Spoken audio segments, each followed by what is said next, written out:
So a couple of days ago, I was out the front of the house here, and a car pulled up, and 3 people got out of the car. There was a gentleman, there was a kind of elderly lady, and another guy. I don't really know what the family connection was. So one of the gentlemen went down to the boot and got out the wheelchair and came over and helped the lady out of the car. So I saw they were coming up the ramp here, so I went over just to open the second door, so just make it easier for the wheelchair to get in. And I said, no bother, we'll open the second door for you. And he looked at me and said something in Polish. And I said, all right. I said, you're very welcome. And he said something in Polish. And I realized he actually hasn't a word of English at all. So I said, grand job. Then obviously with hand signals and smiles, you can kind of indicate where to go, and it's all good. But our secretary is Polish. So they came in, they prayed in here, and then they came out afterwards. And so he was just asking, what is this place? So Alex Julie explained what it is, a place of formation for young people. And then I said, well, it's just, it's I don't know where you're from, but it's just fantastic you'd come here to visit us here with your mother. And Alex looks at me and says, that's his wife. And I said, thank God they don't speak English. So I don't know what you translated at the time. It was probably like, it's just really good to see you guys here. So it's one of those moments where you just want to say, ground, open up, and swallow me whole, And it is a typical thing. A typical thing when something embarrassing happens, it's an expression that we use a lot in English. I wish the ground would just open up and swallow me, just swallow me, Often when we make mistakes, we just want to disappear. Often when we sin, we actually want to hide in shame. And this is exactly our first reading today, where Adam and Eve, again, they have everything that they need in Eden. They're so blessed. They have all the food they want, they have all the freedom they want. They walk with God. They lack nothing. And there's just this one thing they're not supposed to do. This one tree they're not supposed to eat from out of all of the hundreds and thousands of trees in the garden. Just one they're not supposed to eat from.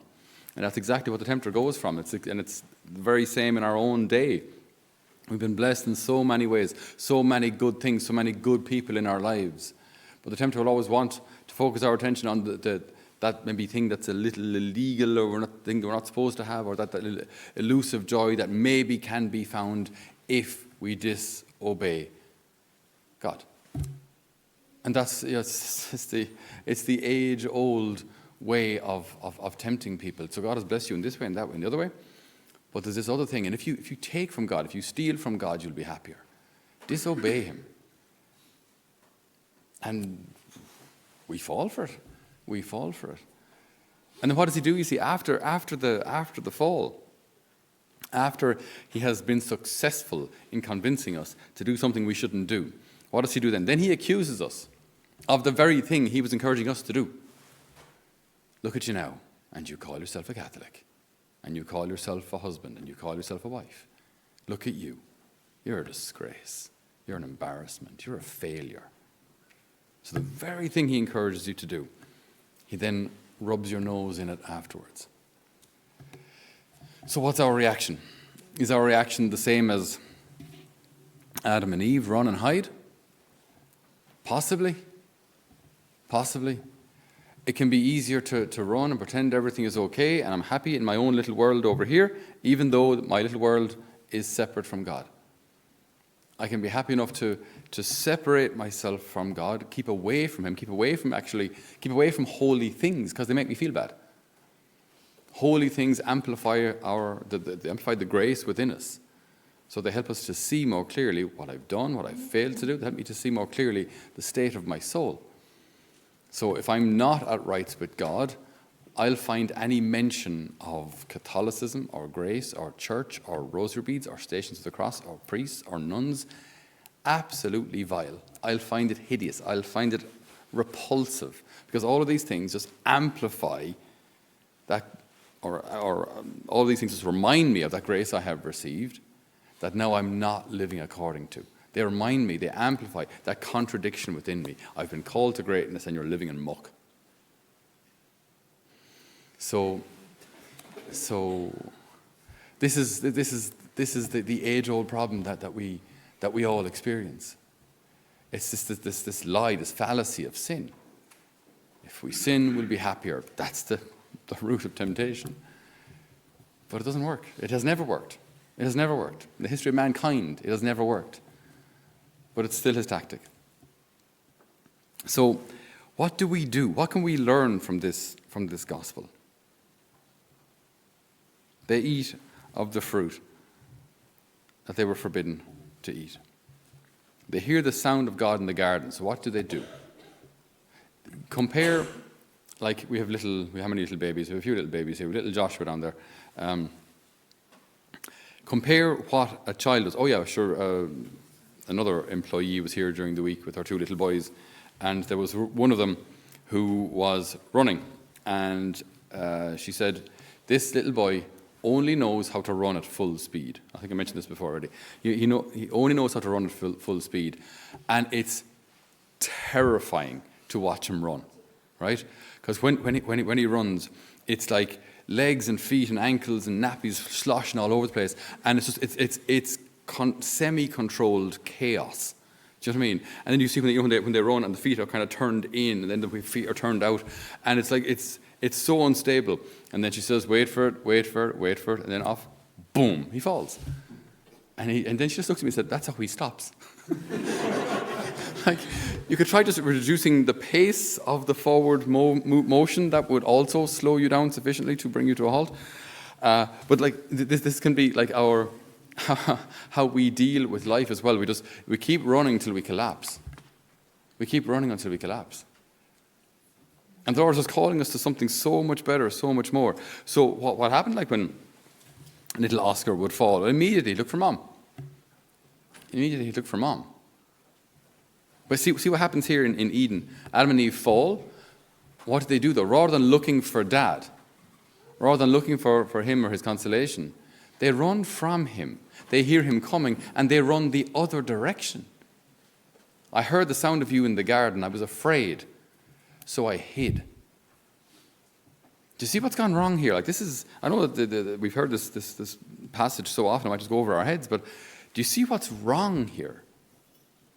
They make a mistake, they fall, but rather than running to the Father, they run from him. So how is the situation going to get better? How is this going to improve? How if we don't learn that even this, I get it. I'm in this same boat myself. I get it that when we fall or when we sin, maybe the last person we want to see is God, because it just makes us feel, as some of you would say, ick. It just makes you feel rotten. It just makes you feel worse. So maybe it's just easier just to pretend everything's all right. I'm fine. Everything's okay. Let's get on with things. Just move on. Just move forward.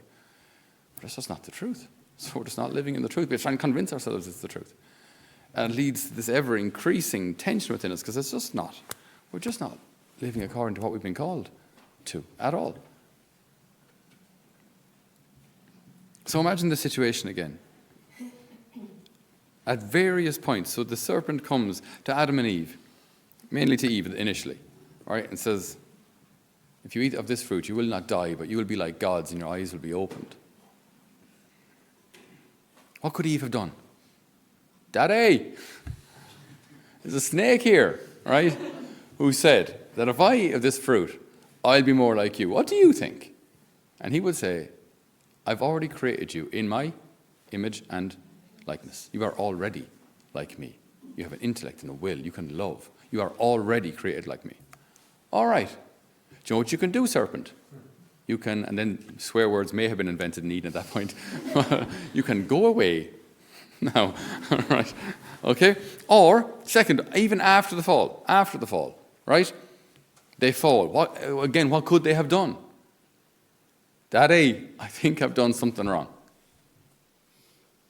They could have gone back to him at that point.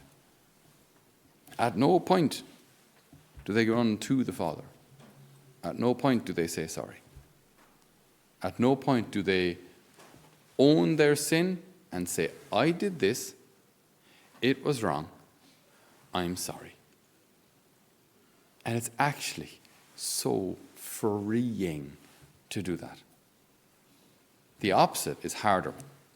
holding it all in and pretending or trying to convince yourself that what you know was wrong is actually right. That's harder. But saying, I did this, it hurt you, God. Or in our case, like, I did this, it hurt you, God, and it may have hurt someone else around me. I'm sorry. I'm sorry. There's something so freeing in that. And that's how we run back to the Father. Rather than hoping the ground will open up and swallow us, or hoping we can just hide ourselves in a bush somewhere. We all have our different fig leaves that we use to hide our shame. Sometimes we hide our shame behind how we look. We just got a good blast of Botox and look like your face is made of plastic, and apparently it makes you feel better. Or you buy new clothes, or maybe just hide that hurt by drinking or by socializing or by constant noise and distraction. We can try all of these things. None of them work. None of them work. So today, let us run back to the Father. Let us try and take a step back from what's actually happening in our lives.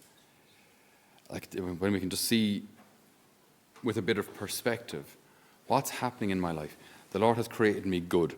He has placed many, many beautiful things and beautiful people in my life. He has filled my heart with grace. Then these other things come along, temptations and sin and failure. But step back. Don't get swallowed by that. Step back and just have a look at it objectively. What does the Lord want me to do? He wants me to come back to Him, because He has paid for it already. So He wants me to come back to Him. So go back to Him.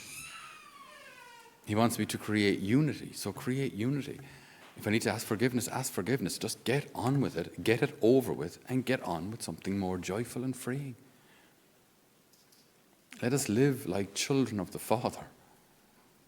Let us live like the free people He has created us to be.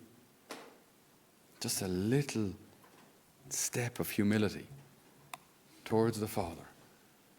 I did this. I'm wrong. I'm sorry. And then we will experience that true freedom that we will have in heaven, where we know everything comes from Him and everything returns to Him.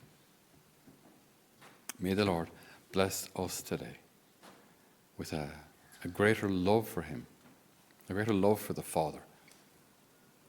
May we love Him as trustful children. May we repair the damage done in Eden, and may it not continue in my heart. May we run back to the Father. Amen.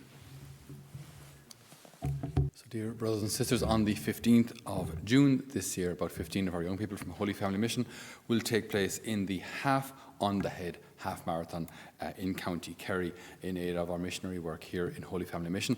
If you would like to support this great event, all of their wonderful efforts to get fit and to survive this marathon, in order that our mission can continue to serve young people throughout the country and indeed throughout the world, your support would be greatly, greatly appreciated. So if you want to make any donations on our website, or you can email us at info@holyfamilymission.ie, or go to our website, holyfamilymission.ie, and all donations would be greatly, greatly appreciated.